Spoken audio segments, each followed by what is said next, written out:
Viewers, हम पढ़ रहे हैं कक्षा 10वीं गणित के प्रश्नावली 4.3 के प्रश्न नंबर तीसरे का दूसरा प्रश्न है यह। और यहाँ प्रश्न है निम्न समीकरणों के मूल ज्ञात कीजिए। तो इसका पहला हम हल कर चुके हैं, दूसरा है इसमें भी हमें समीकरण का मूल ज्ञात करना है। तो इसे हम हल करेंगे। तो सबसे पहले ये जो समीकरण दे रखी इसे हम और सरल करेंगे, द्विघाती समीकरण के रूप में बनाने की कोशिश करेंगे। तो इसे हल करने के लिए हम लिखेंगे 1 बटा जो समीकरण है x धन 4 ऋण 1 बटा x ऋण 7 बराबर 11 बटा 30। तो इसको हल करने के लिए इसका एलसीएम लेंगे, इन दोनों का नीचे वाले जो हर वाली संख्या है उनका एलसीएम लेंगे। तो x धन 4 और x ऋण 7 का जब एलसीएम लेंगे तो यहाँ पे हो जाएगा x धन 4 गुणा x ऋण 7। तो इस प्रकार के जब भी पद हो तो इसी प्रकार का एलसीएम आता, दोनों ही संख्याओं का गुणा यहाँ आता है। तो अब इसे जिस तरह से एलसीएम हल करते हैं वैसे ही हल करने वाले हैं हम। तो x धन 4 का भाग लगाएंगे तो x धन 4 से x धन 4 कट जाएगा, बचेगा x ऋण 7 और x ऋण 7 का 1 में गुणा करेंगे तो x ऋण 7 ही आएगा। तो x ऋण 7, यहाँ पे ऋण का चिन्ह तो ऋण का चिन्ह कर दिया। अब x ऋण 7 का भाग लगाएंगे तो x ऋण 7 से x ऋण 7 कट जाएगा, बचा है x धन 4, इसका 1 में गुणा करेंगे तो यहाँ आ जाएगा x धन 4 बराबर 11 बटा 30। इसे और हल कर लेंगे तो बराबर यहाँ पे जो x ऋण 7 के बाद ऋण है और फिर इस संख्या, तो इस ऋण का गुणा इन दोनों में कर देंगे तो ऋण का x में गुणा करेंगे तो ऋण का x और ऋण का धन 4 में करेंगे तो ऋण और धन ऋण ऋण होंगे, ऋण का 4 आ जाएगा। तो हम यहाँ लिख देते हैं x ऋण 7, ऋण का x में गुणा करा तो ऋण का x और ऋण धन ऋण आएगा और 4 का 4 ही आ जाएगा बटा। अब देखो इसको भी हल करेंगे तो ये दोनों कोष्टक में है, इनके बीच कोई चिन्ह नहीं है, मतलब ये दोनों गुणा में है। तो सबसे पहले x का गुणा कर देते हैं इन दोनों में और फिर 4 का गुणा कर देंगे इन दोनों में। तो x का गुणा x में करेंगे तो हो जाएगा x का वर्ग, फिर x का गुणा ऋण 7 में करा तो ऋण 7x। उसी प्रकार से अब 4 का गुणा करेंगे तो 4 का x में करेंगे तो धन का 4x और धन ऋण ये ऋण हो जाएगा, 4 का 7 में करा तो ऋण के 28 आ गए हैं और ये बराबर 11 बटा 30। तो यहाँ पर है ही सही। इसको और हल कर लेते हैं अब हम। तो यहाँ लिखेंगे, देखो ऊपर वाली को जब हल करेंगे तो ये धन का x और ऋण का x है तो ये दोनों आपस में कट गए। अब क्या बचा, ऋण का 7 और ऋण का 4। तो 7 8 9 10 11, ऋण का 11 आ जाएंगे। ऋण ऋण वाली संख्या आपस में जुड़ जाती है, इसलिए हो गए ऋण के 11 बट्टा। अब नीचे देखो, नीचे बट्टे वाली जो संख्या थी इसको हल करेंगे तो यहाँ पे सबसे पहले तो x का वर्ग है ही सही, इसके बाद ये ऋण का 7x और धन का 4x है, दोनों x से x वाली संख्या है तो आपस में इनका जोड़िया घटाव हो सकता है। तो ये क्या होगा, यहाँ पे ऋण का और धन का तो घटाव होगा इन दोनों का और चिन्ह आएगा बड़ी संख्या का। तो यहाँ पे 7 में से 4 कम हुए तो 3 बचे, मतलब ऋण के 3x बचे हैं। यहाँ पे 7x में से 4x कम हो गए तो ऋण के 3x बच गए। ऋण का चिन्ह इसलिए लगाया क्योंकि बड़ी संख्या ऋण की थी और यहाँ पे है ऋण के 28 बराबर 11 बट्टा 30। तो यहाँ है ही सही। अब हम इसका क्रॉस मल्टीप्लाई कर देंगे, मतलब इसका जो है 11 में गुणा होगा और ऋण 11 का 30 में कर देते हैं। तो हम यहाँ करेंगे ऋण 11 गुणा 30, ये 30 का गुणा यहाँ हो गया बराबर। अब यहाँ पे तो 11 है ही सही और इसका गुणा हो जाएगा x का वर्ग ऋण 3x ऋण 28 में। अब यहाँ देखो, अब और कैसे हल कर सकते हैं हम कि यहाँ पे 11 है और यदि 11 यहाँ पे हम बट्टे में नीचे इस तरफ ले आए तो दोनों आपस में कट जाएंगे, तो हम ऐसे ही करेंगे। तो ऋण 11 गुणा 30 और ये 11 जो यहाँ पे गुणा था बराबर के इस तरफ ले आएंगे तो बट्टे में आएगा, तो यहाँ बट्टे 11 हो गया है और ये बराबर तो यहाँ पे x का वर्ग ऋण 3x ऋण 28 है ही सही। 11 एकम 11, ऋण का 1 बचा और उसका 30 में गुणा करेंगे तो ऋण का 30 बराबर x का वर्ग ऋण 3x ऋण 28। अब इसको और कैसे हल कर सकते हैं, इस ऋण 30 को हम बराबर की तरफ ले जा सकते हैं और हल कर सकते हैं। तो यहाँ पे हो जाएगा बराबर x का वर्ग ऋण 3x ऋण 28, ऋण का 3 बराबर किधर जाएगा तो धन का हो जाएगा, धन का 30।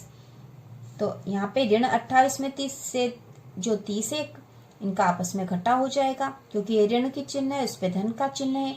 जब विपरीत चिन्ह वाली संख्या होगी तो उसमें जोड़ या घटा हो जाएगा। तो यहाँ पे 30 में से 28 कम हो जाएंगे, 2 बचेंगे और चिन्ह बड़ी संख्या का मतलब धन का आएगा। तो धन का 2 बचेगा यहाँ पे, तो हम यहाँ लिख देंगे बराबर x का वर्ग ऋण 3x धन 2 बराबर 0, और यह हो जाएगी हमारी समीकरण 1। नाम दे दिया इसको। तो अब हमें द्विघाती समीकरण मिल गई है। इसके बाद सबसे पहले हम देखेंगे कि इस समीकरण के मूलों का अस्तित्व है या नहीं। तो मूलों के अस्तित्व की जांच करते हैं। लिखेंगे समीकरण 1 के मूलों के अस्तित्व की जांच करने पर। तो मूलों के अस्तित्व की जांच कैसे करते हमें पता है। b² ऋण 4ac का यदि मान बड़ा या बराबर है 0 से तो मूलों का अस्तित्व है, तो मूलों का अस्तित्व है। तो यहाँ पर हम देख लेते हैं b² ऋण 4ac का मान 0 से बड़ा है या नहीं। तो जो समीकरण हमारे पास थी हम यहाँ फिर से लिख लेंगे। समीकरण कौन सी थी, समीकरण क्या है, x का वर्ग ऋण 3x धन 2 बराबर 0, ये समीकरण है। यहाँ a बराबर, तो x के वर्ग के साथ जो संख्या वो a होती, तो यहाँ पे कुछ नहीं मतलब 1 है। b बराबर, b का मान है ऋण का 3 और c बराबर 2। तो यहाँ पे c बराबर 2 है और इस प्रकार हमने a b c निकाल लिया क्या क्या है। अब इस सूत्र में हम ये मान रख देंगे और पता कर लेंगे कि मूलों का अस्तित्व है या नहीं। तो हम यहाँ लिखेंगे बराबर b का स्क्वायर ऋण 4ac बराबर b का मान क्या है ऋण का 3, तो ऋण का 3 का वर्ग ऋण 4 गुणा a का मान है 1 गुणा c का मान है 2। तो इसको हल कर लेंगे तो ऋण का वर्ग ऋण 3 का वर्ग मतलब ऋण 3 में ऋण 3 का गुणा, तो ऋण का ऋण में गुणा धन हो गया, 3 का 3 में गुणा 9 हो गया। 9 ऋण 4 का 1 में गुणा करा तो 4 और 2 में गुणा करा तो 4 दूना 8 हो गए हैं। 9 ऋण 8 हो गए, तो 9 में से 8 कम हुए तो 1 बचा, तो 1 बड़ा है 0 से। अतः समीकरण के मूलों का अस्तित्व, अतः समीकरण के मूलों का अस्तित्व है। अब यहाँ से हमें पता चल गया इस समीकरण के मूलों का अस्तित्व है। अब हम इसे द्विघाती सूत्र का प्रयोग करेंगे और इसके मूल निकाल लेंगे। हम लिखेंगे द्विघाती सूत्र से। तो द्विघाती सूत्र क्या होता है, x बराबर ऋण b धन ऋण अंडर रूट b का स्क्वायर ऋण 4ac बटा 2a। यह द्विघाती सूत्र, इसमें हम मान रख देंगे। यहाँ बराबर ऋण b का मान क्या है, तो b का मान हमने निकाला था, यहाँ पे b है ऋण के 3, तो यहाँ हो जाएगा ऋण 3 धन ऋण अंडर रूट b स्क्वायर है यहाँ पे, तो b स्क्वायर का मान है ऋण 3 का स्क्वायर ऋण 4 गुणा a का मान है 1 गुणा c का मान है 2 बटा 2 गुणा a का मान है 1। तो यहाँ पे बराबर ऋण का ऋण में गुणा करेंगे तो धन हो जाएगा, तो ये हो गया धन का 3 फिर धन ऋण। अब देखो यहाँ पे जो ऋण 3 का वर्ग ऋण 4 गुणा 1 गुणा 2, इसका मान तो अभी हमने निकाला था यहाँ पे, ठीक है। b स्क्वायर ऋण 4ac का मान अभी निकाला था, 1 आया था, ठीक है। इसको हल करा था 1 आया था यहाँ पे, तो हम इसको वापस से 1 लिख सकते हैं सीधा ही। तो यहाँ पे इस पूरे का मान हो जाएगा 1, क्योंकि अभी हमने हल करा था, बटा 2 का 1 में गुणा करा तो 2 आ गया यहाँ पे। यहाँ पे इसको और हल कर लेंगे, बराबर 3 धन ऋण अंडर रूट 1 का मान 1 होता, तो यहाँ 1 लिख दिया बटा 2। अब यहाँ पे जो हमें प्राप्त हुई है संख्या x बराबर, तो एक बार धन का प्रयोग करके हल करेंगे, एक बार ऋण का प्रयोग करके। तो यहाँ पे हम लिखते हैं धन चिन्ह से धन चिन्ह से हल करने पर, तो ये धन चिन्ह से जब हल करेंगे तो 3 धन 1 बट्टा 2, और हल करेंगे तो 3 और 1 4 हो गया, 4 बट्टा 2, 2 एकम 2, 2 दूनी 4 बराबर 2। तो यहाँ पे x बराबर आ गया है 2, एक मान हमारे पास आ गया, एक मूल हमें मिल गया x बराबर 2। अब ऋण चिन्ह से हल करेंगे, लिखेंगे ऋण चिन्ह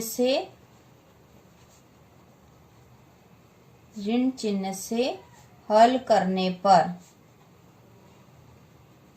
ऋण चिन्ह से हल करने पर, तो अब हो जाएगा 3 ऋण 1 बट्टा 2, 3 में से 1 कम हुआ तो 2 बट्टा 2, 2 एकम 2, 2 एकम 2 बराबर मान आ जाएगा 1।